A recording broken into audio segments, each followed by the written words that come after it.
morning, everyone. Good morning. You know, I'm kind of a sensitive guy, and when I came into this room, I couldn't help but feel the compassion and the spiritual connection, okay, that you good people feel for people that are less fortunate. You don't need to have the mic that close to you. It'll pick you up from like 12. Oh, okay. All right, great. I'm used to sitting. Yeah, no, you're good. Just This- don't this tap is on a- the mic. Yeah, this is the kind of mic that you don't have to. She don't like you that. don't have to Okay, choke don't tap on the mic. No. All right, well, my name is Micheal Pastore, and I'm known throughout the county as Pastor Mike. I'm an ordained minister, listed in a national directory of ordained ministers. I have no fancy building. I don't have any paid staff or a board of directors to answer to. And being in what I would consider a non-traditional church, I've got my Bible over there, but I'm not going to thump it today. All right, so I feel, I feel led to, when I go to different places, I go to the church out on 92, the LGBT friendly, church, and my ministry comes from, the man that set an example over 2,000 years ago. When Jesus walked the earth, he ministered to the least of society, the unwashed, the lepers, the hungry, and the homeless. And I often think, what would, there's an old crazy song back in the 70s that said, what if God was one of us, And I think you remember, just a slob like one of us, or, so on, if he walked the earth today. If he walked the mean streets of Daytona Beach today, it would be the pimps and prostitutes, the drug dealers, the meth and heroin addicts, the convicted sex offenders, and the homeless. Jesus was one of them. He preached in the temple, but not all the time. I mean, he was out there with dirty feet, walking miles, and this is probably the only scripture I'll quote today, from Matthew 8:20. Foxes have holes and the birds of the air have nests, but the Son of Man had nowhere to lay his head. So he was homeless. All right, fast forward to today. What does it mean to be homeless? And I'll back up just a minute before I launch into that, that part. Carrie told you that, ministry's been 2 years. For the first year of my ministry, I became homeless, by choice. Because when I was called to minister to this population, I said, how am I going to, I can't separate myself, from these people. So, I took the easy way out. I didn't sleep under a tree, but I did live without a car. I lived in a 9x9 storage unit with a bare mattress and a potty chair. I took the bus everywhere and I walked everywhere, and I ate where they ate, and I at night I would go sneak into my storage unit, go to sleep, and then get up in the morning before the office opened, so I didn't get caught. And walk the streets of Daytona. And I started a little bit, I saw people rooting around in butt cans and on the ground for what they call shorts, butts. And I started giving away these cheap cigars. I think they were 99 cents a pack. And I kind of gave up on that because I didn't feel right about it. But, people, had, a nicotine fix and they needed it. So, what does this mean? If you want to help somebody, you got to walk a mile in their shoes, a little bit. So the homeless began to trust me. They knew that I was one of them.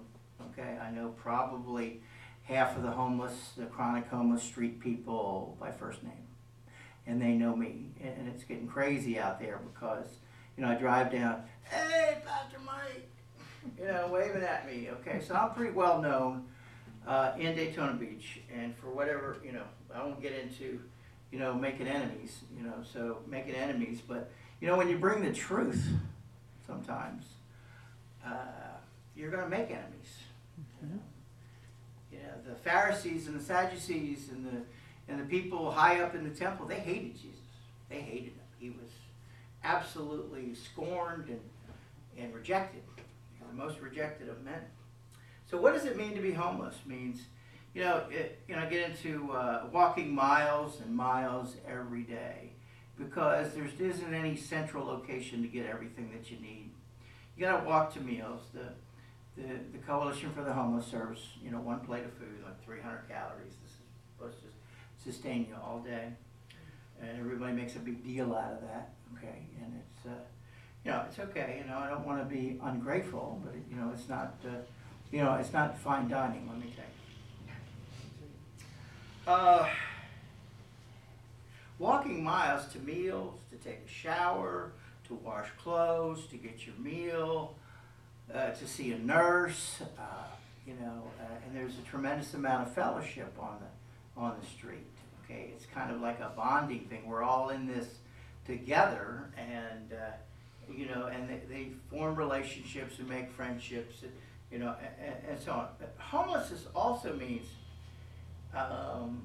having little or no privacy and dignity.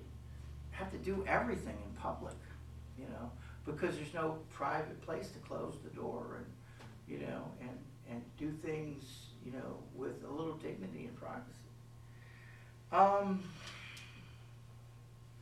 Now here's where my friend Carrie and I, are getting, involved in, and this is just wrong. Okay, you're regularly asked by the police for your ID and being questioned about your activities at least once a week if you're walking from one place to place. Now, I'm not paranoid, but I suspect that there's a war on the homeless. So we we investigate that, and it's funny that the public and advocates have to investigate the police. It's usually the other way around, but this is just getting crazy. Oh boy, I could go on and on about this. They actually take your ID and they crack it in half. Okay, they crack it in half, and so you can't use it. Okay, and they're just some officers. I'm not saying that all officers are like this, but we've got a few bad apples out there that think that that their mission is to make the homeless people to make them suffer as much as possible because they want to run the bums out of town. Now that's the bottom line. Okay, and in my advocacy, I call them on their hypocrisy. The hypocrisy is they say on one hand we want to help the homeless. Okay, well if you want to help the homeless, start helping the homeless right now. They're talking about building a building, west of 95, and then they're going to sweep everybody off the streets and out to this wonderful facility where everybody's going to be helped and lifted up. Well, lift them up now. Okay, why not just get started?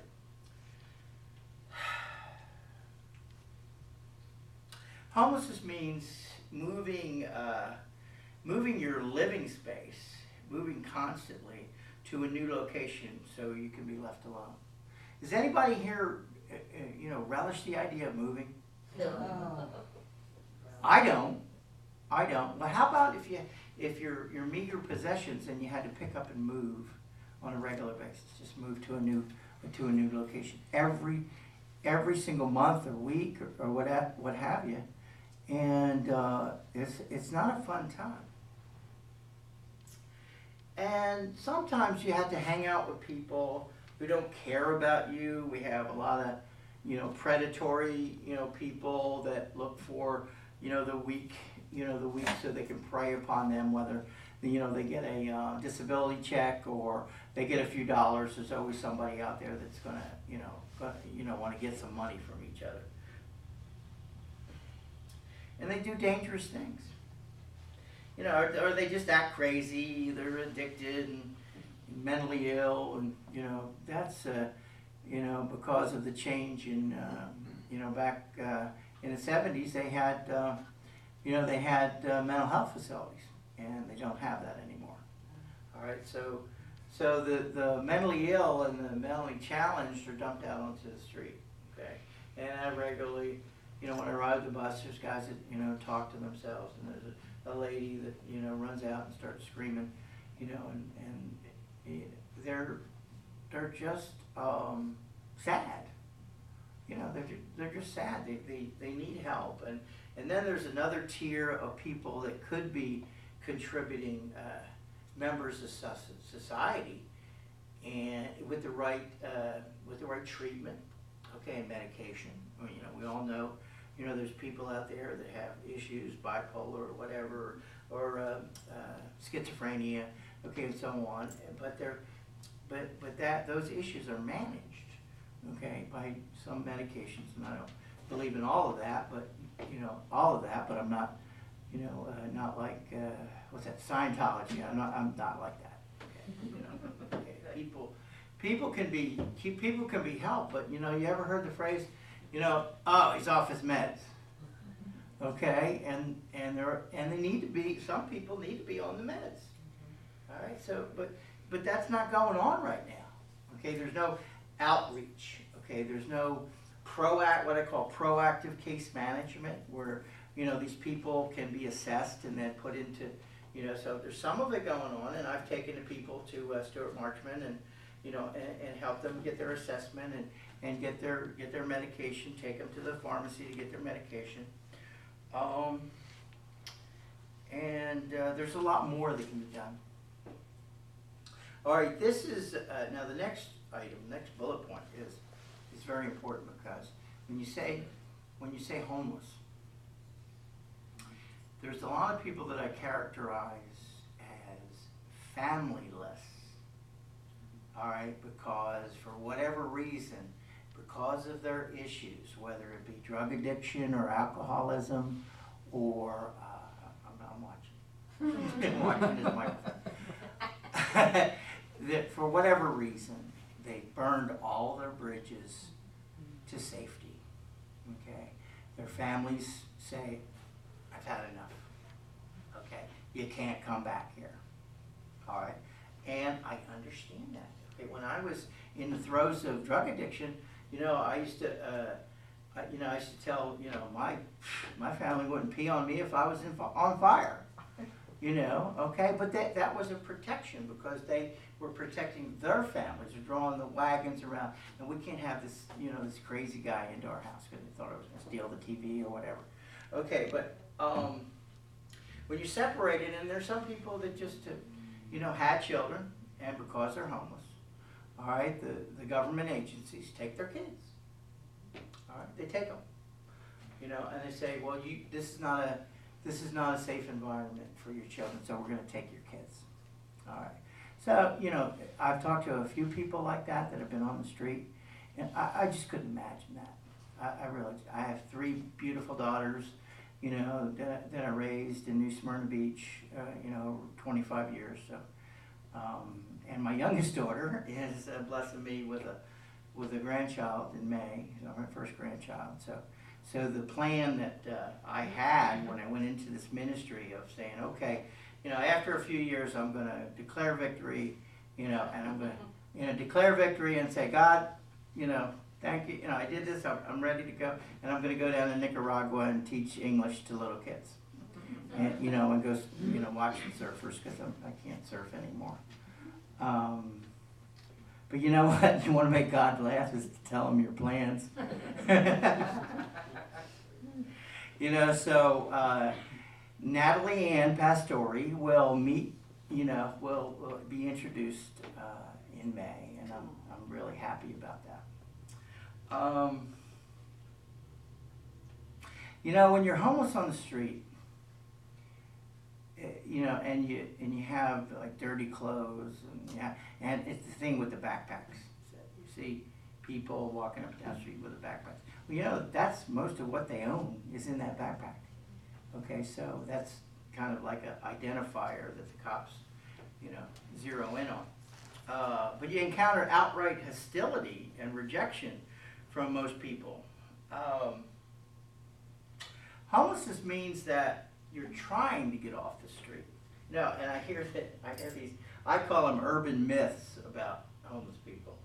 And they say, well, they enjoy this lifestyle. And they get off. Yeah, that's okay. Oh, that's okay. That's okay. They have a, yeah, LG has a drop test, and I just, you know, helped them with that. Okay. They're trying to get off the street, but they haven't been able to. You know, you have your possessions stolen or ruined on a regular basis. I got a guy, you know, 3 times I gotta take him to Halifax, get all of his prescriptions again. He has critical cardiac issues, and then get them all there. And then, you know, we had this crazy guy on Beach Street, you know, who decided that he was going to throw people's possessions away. All right, so, you know, he's a Beach Street merchant, and I won't go into that right now on camera. But although you know, I'm resisting it because I'm a child of the '60s, and you know, I'm trying to channel my inner radical, you know, keep it in check a little bit. Chief Chitwood calls me a organizational terrorist. That's one of the nicer terms. That's one of the nicer terms.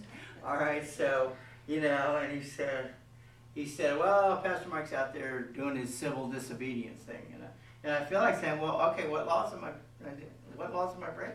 Okay, I'm advocating for the homeless. Okay, over at 250 North Beach Street, we have a homeless encampment, okay, which is perfectly legal, and it's stirring up a lot of stuff.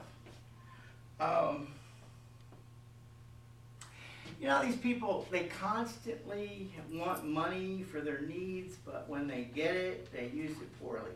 It's like hand to mouth. That's it. They can't get together the money for a security deposit, or, you know, or for clothes to go on a job interview. You know, it's just so hard to lift themselves out of poverty. It's unbelievable. It's unbelievable. And, you know, they spend more time giving up than hoping for a better life, because it just seems out of reach and impossible. You know, and welcome to my world. I spend a lot of hours with them. Folks, these are our neighbors. Love thy neighbor. It's not a suggestion, it's a commandment. Instead of dehumanizing, we need to rehumanizing people in this situation. Now, how do we do that? You know, I come to, you know, speak to different groups, and, you know, I say, well, Pastor Mike, what do you need? You know, and you know, fine, I get charitable contributions, donations, so on. You know, but the most important thing that I want people to do is I'm trying to combat these misconceptions about these people, okay? And, you know, we've got a saying within the advocacy industry, I'll call it. It's called hobophobia. It was on one of the slides. Oh, okay, hobophobia. Okay, an irrational fear of hobos. You know, they say, oh, we can't have these people near a park. We can't have these people, you know, they're going to come out of this safe zone and they're going to commit crimes. You know, there's going to be rapes and murders and pillaging. You know, so Chief Chitwood needs to get over that. Okay, he's got more important things to worry about than the homeless population. You know, the enforcement of these city ordinances, I could go on and on about this. I call it the low-hanging fruit. Okay. Now, when you're a police officer, okay, and you're out on patrol, how hard it is to arrest a a guy sitting on the sidewalk drinking a beer. I mean, that's really, really hard police work. Okay, so they're out there and they would say, I gotta make an arrest today or whatever. And, you know, oh, there's a guy. He's cracking. You know, let's look through the binoculars. Oh, he's cracking a beer. Okay, boom, goes to jail. You know, now on Beach Street they have a wine walk, and that's contributing to the economy. And we can have yuppies and hipsters, and you know the people that Commissioner Kelly White's trying to attract. They come into town, and we're going to have a wine and chocolate walk. Okay, so you have the equivalent of a bottle of wine staggering down Beach Street, and that's contributing to the economy. But if you crack a beer next to the Jiffy store, you're going to jail if you're homeless. That's it. Now I'm not trying to defend, you know, alcoholism or people that have substance abuse issues. I'm very, you know, in tune with it because I came out of the pits of substance abuse and so on. 2.5 years now, clean and sober, and by the grace of God, God has taken away that desire and that craving for mind-altering substances. Okay, but when you're on the street and there's really nothing to do, you know, and you know, to be able to sleep on concrete, I probably have to suck down a couple of beers. You know, so you can't just say, look what they're doing. Okay, you got to examine why are they doing what they're doing. All drunks and addicts are criminals, so they deserve what they get. That's it. Now, I want to come against that mindset. You know, if we treat the homeless as criminals, then we're setting ourselves up and our community to be hurt by the homeless. This is not because the homeless want to hurt us. Rather, they're reflecting back to us the attitude we put on them. What does the golden rule say? Do unto others as you would like them to do unto you. Seems pretty simple to me. Now you say, Pastor Mike, what can I do? You know, what can I do? All right. Well, number one, and I feel this is kind of preaching to the choir here with this group. Okay, you can seem to be very sympathetic, compassionate people. But in your interactions with your friends and, you know, society and so on, you know, you can be an advocate too. You can. You just speak up and defend people that are less fortunate. Okay. You know, if you feel led to donate to, me or other ministries or other agencies, you know, that's part of it. Okay. Just in closing, I'll talk a little bit about panhandling, you know, because they really, you know, they do that, okay, and really, if you look at the Constitution, okay, and the First Amendment is free speech, and asking for help is free speech.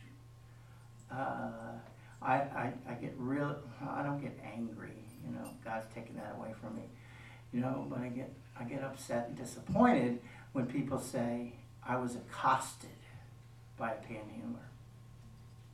Hey, they asked you for $1. That's not accosting people. Okay, you don't want to give them $1? Don't give them $1. Say no, thank you. Have a nice day.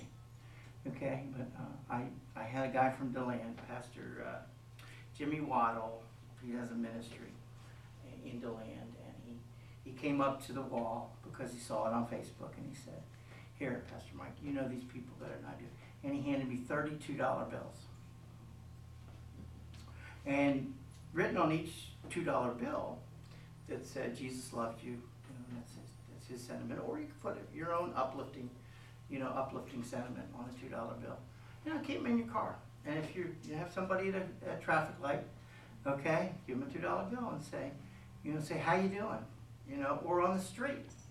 You know, what I do, but you know, if somebody asks me for $1, if I have it, I give them to them. But before I do that, you know, I say, "What's your name? How you doing today? You know, what's your immediate desperate need?" Pastor Mike, I want a roof over my head. And, most of the people, they want a room and a job to pay for it. And this is so out of reach. Not so much here, but in Daytona Beach, it's because they raise the landlords have this inspection fee now, and it's like $1,500 to move into a one-bedroom efficiency, and it might as well be $1 million, because they just can't get it together. Okay, one of the things that I'm advocating for is affordable housing. I have a letter from the housing department, senior affordable housing. It took 18 months to get that letter. I'm going another direction. I want to open up we'll open up a sober house and bring some people in that are trying to change their lives. And a number of people around the city are doing that, and I want to do some of that. But my overarching goal is to get what's called a safe zone, okay, where people can eat and sleep and use the bathroom and be left alone. Now, is it too much to ask, really? Huh? Where shall it go? Okay, it's NIMBY, not in my backyard. Well, but anyway, I could do a number of that. But okay, but I just want to leave you with this: is that my friend, I call her Little Mary. Okay, she died on October 21st, 2014, and she was trespassed by a transient hotel. I was walking across the ridge where she was struck by a car at 10:30 at night. And I promised her mother that I would not rest until somebody like Mary, okay, would have a place to go at night, so they wouldn't have to be walking ridge. It's like roadkill out there. We got 4 or 5 that. I did the message for Day of Remembrance for all the homeless. And in the 2 years, I've got like over 32 people that died on the streets. So people are dying. Okay, this is deadly serious business for me, to be honest with you. Well, now let me panhandle for just a moment, okay? I have a friend, and he feeds the homeless on Saturdays at 4 o'clock, 4:30 at North Street. And he wrote a book called The Main Thing. And the main thing is that those at the top must help those at the bottom. And I hear, Pastor Mike, if I win the Powerball, I'm going to build you the biggest homeless shelter. But it's not abundance, okay? It's sacrifice, okay? Take a little of what you have, okay, and invest it in people. All right, so if anybody wants a book, if you want to give me $20 to buy a sleeping bag, over there, I told people don't buy those $3 fleece blankets at Walmart because they're going to get them dirty and throw them out. Okay, when I give them a Coleman sleeping bag, okay, that's a prized possession because they can tonight it's going to be 45 degrees. It's going to be 45 degrees. Okay, and how would you like to be out there tonight? Well, that's where I'm going to be tonight, out there with my friends. Okay, in the back is a spiral notebook. Write down your name and email address so I keep you up there, and up informed on what I'm doing, and whatever it takes. I won't beat you up with scripture and say, if you have, two coats, give somebody one. If you have 2 sandwiches, give people one. I just sense the compassion and the importance of love for your fellow man. And whether it's this congregation or other congregations, we're all part of the human race. We have one earth. We have to care for each other, bear each other's burdens. Okay, and they say, well, I gotta have this and I gotta have that. You know, in the opening scene of a movie called Fight Club, Edward Norton says, the more things you own, the more they own you. Okay, so I don't have to preach about downsizing or living simply so others can simply live. Okay, I think we all need to declutter. Okay, and if you got a warm jacket that you no longer wear, okay, or or a hook, a toboggan, okay, or or sweater or something warm, give them to Carrie and he'll bring them to me. I'll make sure they get distributed.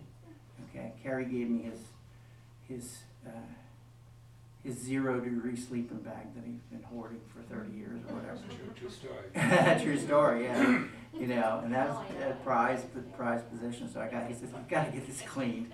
So I got it cleaned, and there's a very, very nice lady who's going to be in it tonight. So thanks for having me. Okay, God blesses each one like Tiny Tim. All right, and just think about us. Okay, thank you very much.